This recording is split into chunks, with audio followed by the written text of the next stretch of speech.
Ah bah oui, c'est moi qui ai marqué le point. Hein? Ah, c'est à toi.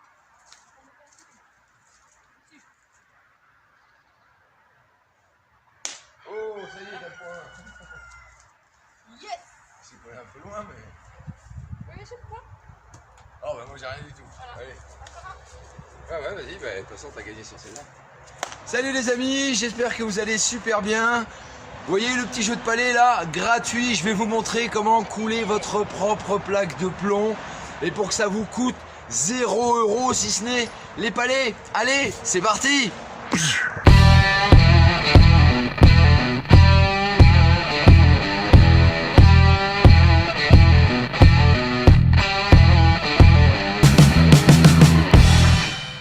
La plaque du jeu de palais est en plomb. Il faudra un carré de 45 cm par 45 cm sur 8 mm d'épaisseur.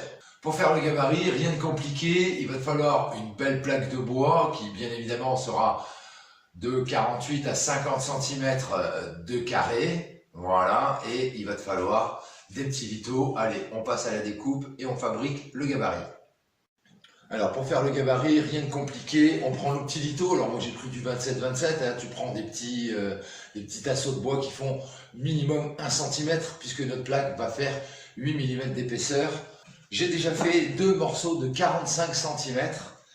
Je vais utiliser d'abord un lito long et je vais le mettre ici, le long de ma table. Alors moi je me sers de la table comme ça, eh bien c'est des bords bien droits et comme ça je vais pouvoir faire un carré nickel.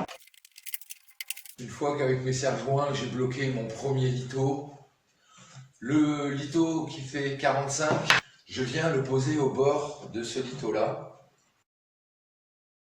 Et maintenant je vais mesurer de l'intérieur ici 45 cm jusque là. Et bien évidemment, c'est à cet endroit-là que je vais venir poser mon deuxième lito de 45 cm. Je vais le poser après le trait. Et ensuite, je vais venir mesurer l'épaisseur de mon lito pour pouvoir faire ma découpe sur ce lito-là pour que le bois englobe bien tout mon cadre.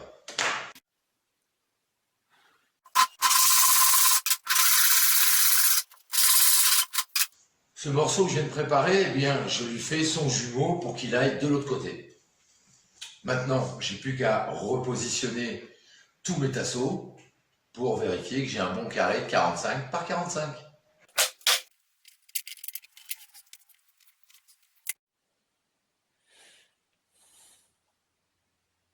C'est impeccable, j'ai plus qu'à les fixer sur mon panneau de bois.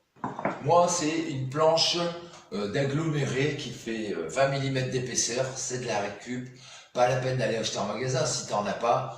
Mais bon, tu arrives toujours à en trouver, des meubles déglingués à droite, à gauche, sur le bord de la route. Il y a toujours des palettes qui traînent avec de l'aggloméré parce que personne ne garde l'aggloméré.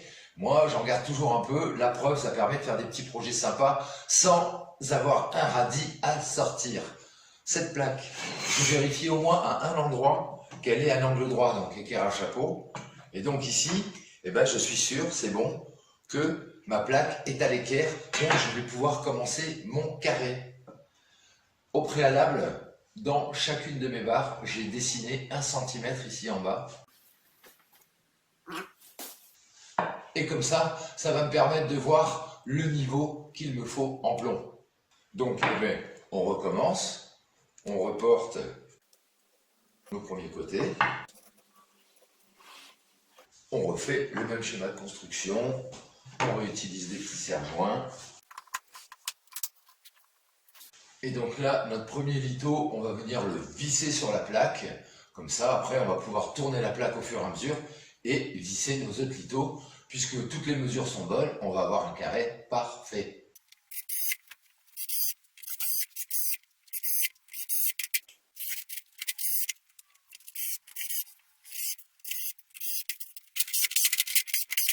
Voilà, mon carré est terminé, parce que ce gabarit, tu vas pouvoir le garder, et au fur et à mesure que tu vas récupérer du plomb, moi c'est comme ça que je fais, parce que tu sais que ça se joue maximum à 4 joueurs, si tu veux garder 3 palets par joueur, Quand tu commences à être à plus de 4, 5, 6 et que tout le monde veut jouer, une deuxième plaque, eh ben c'est pas négligeable.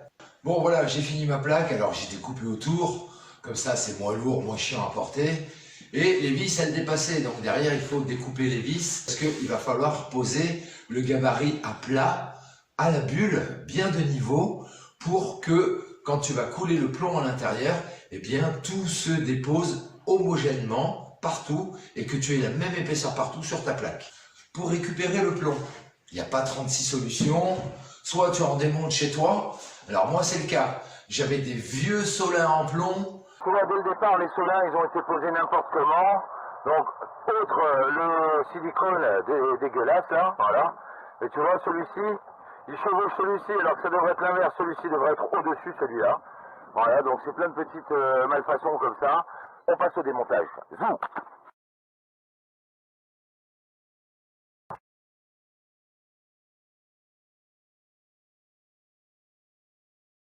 Pour le recyclage, je te donne deux conseils. Le premier, ça sert à rien de continuer à engraisser les grosses sociétés de recyclage. Ne t'amuse pas à l'amener en déchetterie parce qu'ils vont se frotter les mains. Donc garde-le de côté et vends-le à ton petit ferrailleur du coin. Tu récupéreras un peu de pognon et c'est ce qui te permettra de racheter un peu de camelote, un peu de matériaux, un peu de matériel pour ton chantier.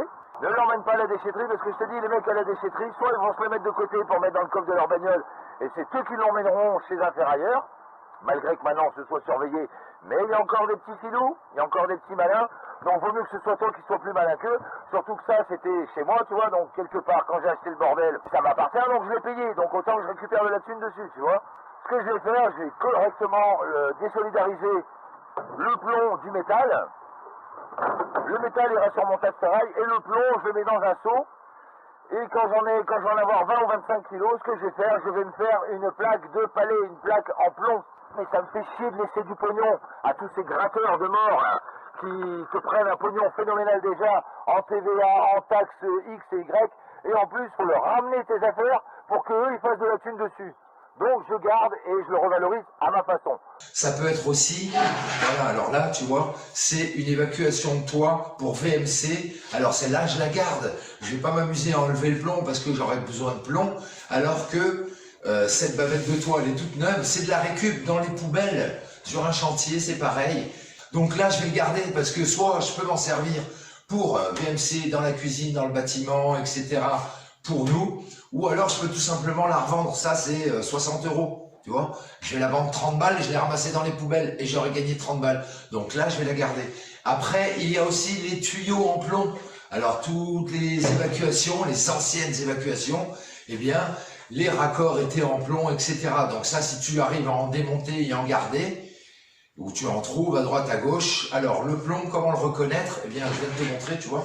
C'est un métal lourd, très lourd, mais très flexible, très souple. Tu vois, on peut pas faire comme ça avec de l'acier, avec de la fonte, avec du cuivre. Voilà, donc c'est comme ça qu'on reconnaît le plomb. Allez, tout de suite, on passe au barbecue et au coulage. Allez, c'est parti!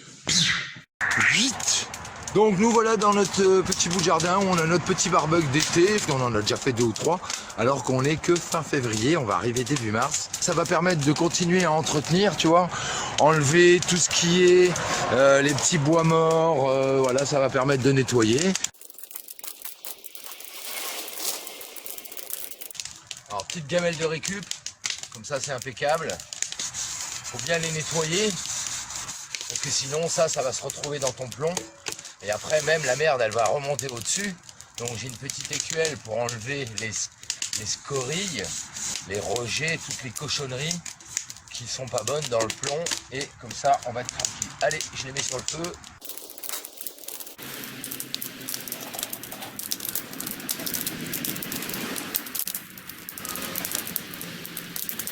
Allez, maintenant, je vais m'occuper de poser ma petite plaque bien à plat, qu'on soit bien à la bulle, qu'on n'ait pas une plaque à moitié de traviole. Vite! Bon, eh ben tu peux regarder la gamelle, ça commence à bien fondre. Alors du coup, j'ai tout mis dans une. Donc il faut une vingtaine de kilos pour arriver à faire une plaque de jeu de palais. C'est plus simple de tout mettre dans une parce qu'il faut absolument tout couler en une fois. Sachant que la température de fusion du plomb, c'est-à-dire au moment à laquelle il se met à fondre, et à devenir liquide, c'est 232 degrés. Donc imagine, là, je suis dos au barbecue. Là, déjà, je commence à bronzer à travers les fringues. Donc déjà, ce que je vais faire, je prends des chiffons et je les trempe dans l'eau froide. Là, on les essore un peu quand même, de ne pas éteindre le feu. Et on s'enveloppe les mains et l'avant-bras dans le chiffon mouillé. Pareil de l'autre côté. Là. Allez, viens avec moi, je te montre. Donc tu peux regarder ici au-dessus, là, tu vois toute la merde là qu'il y a. Tu vois tout ça là, faut que je l'enlève ça là. Sinon dans ma plaque ça va se voir, ça va pas être beau. Tu vois le plomb en fusion là. Tu vois tout ça là, c'est de la cacaille. Donc je l'enlève. On enlève le maximum. Tu pourras pas tout enlever. Mais il faut en enlever le plus possible. Voilà. Allez, maintenant, on va pouvoir basculer tout ça. Et là, il faut aller doucement. Ah, tout n'a pas fondu.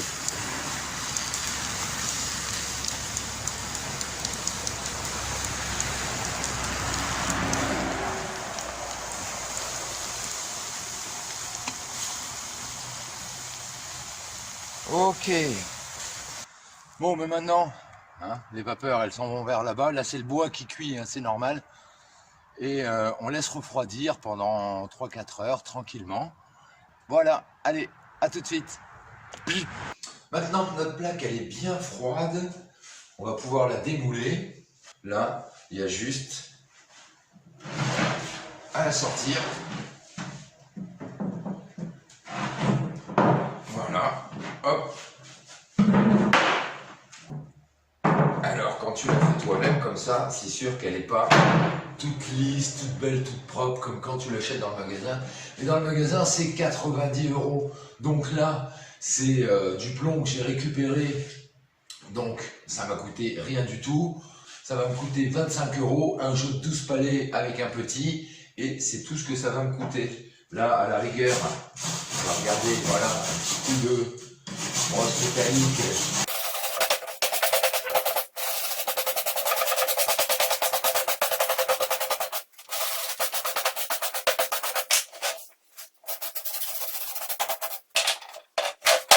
Bon, ben voilà la bête.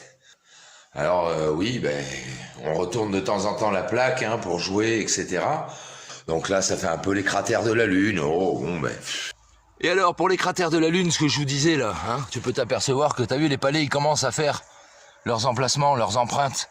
Donc à force, hein, la plaque, elle sera plus plate, elle sera plus droite, enfin elle sera plate, mais il y aura des impacts partout. Donc qu'il y ait les cratères de la Lune, ça gêne en rien du tout. Bon, ben voilà les petits chéris, vous n'avez plus aucun secret pour faire une petite plaque de palais. Tu vois, on est en train de finir de jouer, tranquillou. Ah, elle s'est rapprochée, voilà, impeccable. Merci beaucoup d'avoir suivi cette vidéo.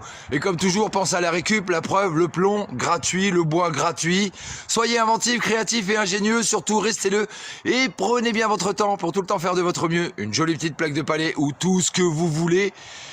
Et à bientôt pour une nouvelle vidéo. Salut les petits builders!